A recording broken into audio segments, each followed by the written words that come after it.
बच्चों, good afternoon. हमारे YouTube channel bio research centre by Atul sir में आपका स्वागत है। आइए हम आज पढ़ेंगे कोशिका के प्रकार के बारे में। देखिएगा कि कोशिका कितने प्रकार की होती हैं। इससे पहले हमने देखा था कि कोशिका की खोज किसने की थी, कोशिका किसे कहते हैं, ठीक। कोशिका का सिद्धांत किसने दिया था, सबसे बड़ी कोशिका कौन सी है, सबसे छोटी कोशिका कौन सी है, मानव में सबसे बड़ी सबसे छोटी कोशिकाओं के बारे में हमने देख लिया था। आज हमको देखना है कोशिका के प्रकार के बारे में। चलिए देखते हैं। देखिए, कोशिकाओं का जो विभाजन है वो किस आधार पर किया गया है, पहली चीज़, और कोशिका कितने प्रकार की होती हैं, ये दो चीज़ें हमको इसमें देखना है। देखिए, कोशिकाओं का जो विभाजन का आधार है वो ये है कि कोशिकाओं में केंद्रक की उपस्थिति और अनुपस्थिति के अनुसार या आधार पर कोशिकाओं को दो भागों में बांटा गया है। पहला प्रोकैरियोटिक, दूसरा यूकैरियोटिक। प्रोकैरियोटिक ऐसी कोशिकाएं जिसमें केंद्रक क्या होता है, अनुपस्थित होता है, उसे प्रोकैरियोटिक कहते हैं, और जिनमें केंद्रक क्या होता है, उपस्थित होता है, उसको हम यूकैरियोटिक कहते हैं, ठीक। ऐसी कोशिकाएं जिनमें केंद्रक क्या होता है, अनुपस्थित होता है या नहीं पाया जाता है, उसे प्रोकैरियोटिक कहते हैं, और जिसमें केंद्रक क्या होता है, पाया जाता है, उसे क्या कहते हैं, यूकैरियोटिक कहते हैं, ठीक। अब देखिए दूसरा अंतर क्या होता है इसमें।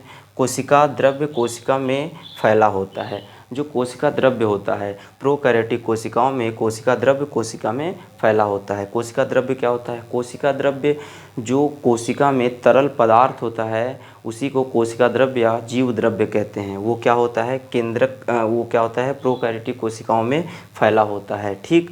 और यूकैरियोटिक कोशिकाओं में क्या होता है, कोशिका द्रव्य केंद्रक और कोशिका कला के बीच होता है। देखिए, जो क्या होता है, यूकैरियोटिक कोशिकाएं होती हैं उनमें केंद्रक पाया जाता है, हमने आपको ऊपर बताया। तो इसमें क्या होता है कि जो केंद्रक है और जो कोशिका है, कोशिका कला जो केंद्रक है, इनके बीच पाए जाते हैं जीव द्रव्य, जो तरल पदार्थ होते हैं, ठीक। तो ये समझ में आ गया। और इसमें क्या होता है, प्रोकैरियोट में कहते हैं कि इसमें जो केंद्रक इसमें होता नहीं है। तो इसमें क्या होगा, जो जीव द्रव्य होता है वो कहाँ, पूरे सेल में फैला होता है, ठीक ना। आगे देखेंगे इसमें क्या होता है, इसमें अवास्तविक केंद्रक होता है जिसे न्यूक्लियाइड कहते हैं। और इसमें किसमें, प्रोकैरियोट में। यूकैरियोटिक में वास्तविक केंद्रक पाया जाता है, मतलब वास्तविक का मतलब होता है जो सच में हो, ठीक। तो इसमें देखिए न्यूक्लियाइड, अब बात आती है न्यूक्लियाइड किसे कहते हैं।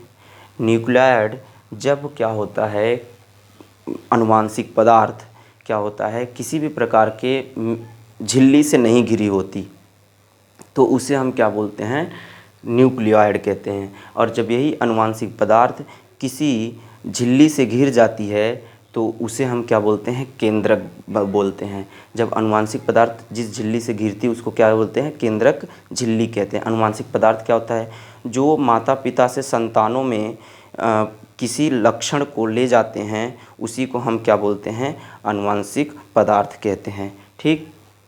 अब देखिए इसमें माइटोकॉन्ड्रिया, अंतःप्रद्रव्यी जालिका, लवक तथा गाल्जी काय नहीं पाया जाता है। क्या क्या नहीं पाया जाता, माइटोकॉन्ड्रिया, अंतःप्रद्रव्यी जालिका, लवक तथा गाल्जी काय नहीं पाया जाता। इसमें देखिए माइटोकॉन्ड्रिया नहीं पाया जाता, अंतःप्रद्रव्यी जालिका नहीं पाया जाता, लवक नहीं पाया जाता, गाल्जी काय नहीं पाया जाता। ये सारी चीज़ें इसमें, ये सेल क्या हैं, सेल ऑर्गेनेल्स हैं, कोशिकांग है। कोशिकाओं के अंदर जो उनके छोटे छोटे अंग होते हैं उन्हीं को कोशिकांग कहते हैं।